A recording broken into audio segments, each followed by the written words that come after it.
So Maurice got a young lady by the name of Mary Alford, and Mary would be the person that would go and talk to the kids. So he put together the group with the new kids, and he said he trained them and worked with them to the point that they were all a team. He said we'd go places, and we'd all be in the same room, the whole 9 yards, every step that they did, every move that they did. He said, I kind of choreographed it, so I know what they were going to do. I knew how they were thinking, etc. And Maurice has said that the reason he worked with young kids, he said, by the time they get 15, 16, they're going to want to do their own thing. But from that time, from like 10 until, they're very easy to train. They're young enough that you can teach them and they can learn. So that was his whole thing of working with kids. Mm-hmm. Now, I know pretty much the majority of that stuff for New Edition because I interviewed Brooke Payne, but what I didn't know was all the labels that did a Boo Boo the Fool move and not signed them. Yeah, that happens. That happens. Mm-hmm. That definitely does happen. And I noticed that you were doing Video Vibrations from 1984 to 91. Now, why did you leave? You know what? Here's the thing that's real interesting. I said to myself originally that I was only going to stay about a year. Mm-hmm. And it got to be so fun. And then I started saying, well, you know what? There are other things that I want to do. And this is a company that I don't own. And the question becomes, do you change what you originally planned because things get comfortable? And I had to say to myself, look, before you get a wife and a kid in the house with a picket fence and a mortgage, do you want to break out on your own? So I had to decide to make that decision. And it took me about a week of just, I took off and stayed home and tried to decide what I was going to do. And I decided, it's time to go. And it's interesting, I sent a resignation letter to Bob Johnson, and I thanked him for, one, for hiring me and having faith in me. Because I remember one time we were at an annual meeting, and Bob Johnson said that he considered me one of the best music programmers in the country.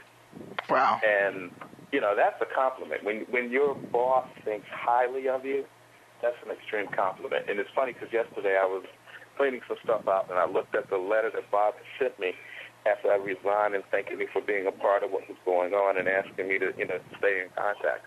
But, yeah, it's got to the point where you kind of have to do your own thing and stick to what you originally planned to do in the beginning. Mm-hmm.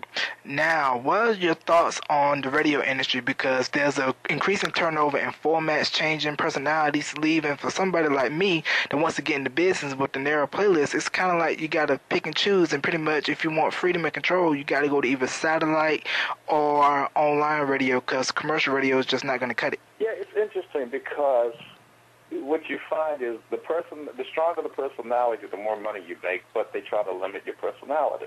So it's always an interesting scenario. It's to play it safe. So the creativity aspect doesn't really get a chance to come out. Right now, as a matter of fact, and I apologize for being late for the interview, and I appreciate you accommodating me, but we're making some changes because I'm on XM radio, The Power, doing talk. So I ended up, it was a funny thing because I had a friend of mine tell me that I had to go back into radio. And I'd known her longer than I've really known myself, so I said, okay, I would. But I didn't want to do terrestrial radio. I wanted to go somewhere where I could be creative.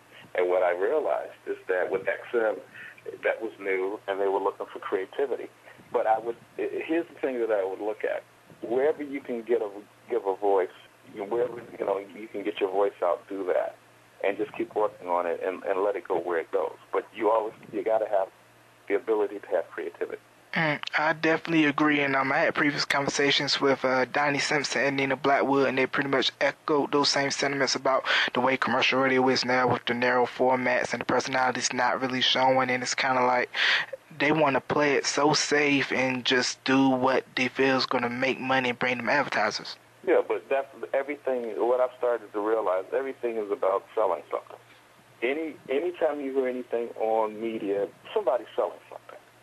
Be it the show, it's selling to get ratings so that it can sell advertising, and the people who buy the advertising so they can sell something, if you know what I mean. Right, definitely. Now, you were doing radio in the dark ages, doing carts and reel-to-reels and things of that nature, right? And turntables. We had turntables. Yeah, we still use turntables here. Now, when I first started, I was like, what is this?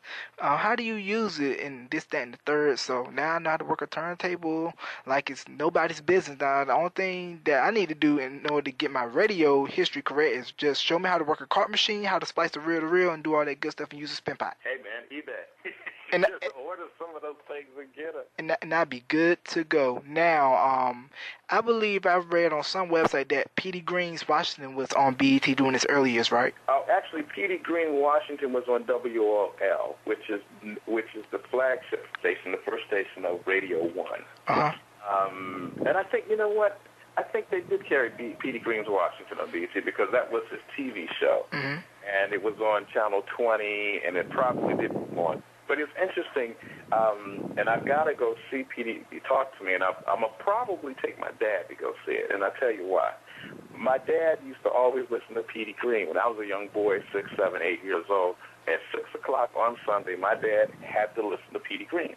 And, you know, and I look back at it, and I was thinking about this the other day, probably one of the reasons I'm a talk show host is after listening to Petey Green and how he talked about what he had to say and whatever, and just the type of effect that he had on the city. Mm-hmm. Yeah, he was definitely well known around the Washington, D.C. area. Now, the movie Talk to Me with Don Cheadle would definitely get him exposed more nationally. Yeah. With that, and on YouTube, I've seen the clip on how he did with how to eat a watermelon, and it's kind of like you kind of don't want to laugh, but then again, it's like he's telling it like it is. Yeah, that was his whole thing. Tell it to the hot, tell it to the cold. You know, tell it to the young, tell it to the old. Don't laughing, no lying, and most of them don't signify it. It's Petey Green's Washington, and I remember that, listening to Petey Green. Wow, you remember that verbatim. Just like how I remember this is Video Vibrations with Alvin Jones, your unseen VJ. Coming up, we have Bernard Wright with Who Do You Love, followed by Huey Lewis and the News, Power of Love. But coming up next, he is Ready for the World with Digital Display on Video Vibrations. Don't go away. You did it better than I did. Yeah, you know I had to throw that back out at you. I got to show you that I know my stuff, Mr. Jones. No, you do. I wouldn't do the interview with you if you didn't, believe me. Mm-hmm. Now, do you still look at old Soft Notes, Video Vibrations tapes in storage somewhere, or are they just collecting dust?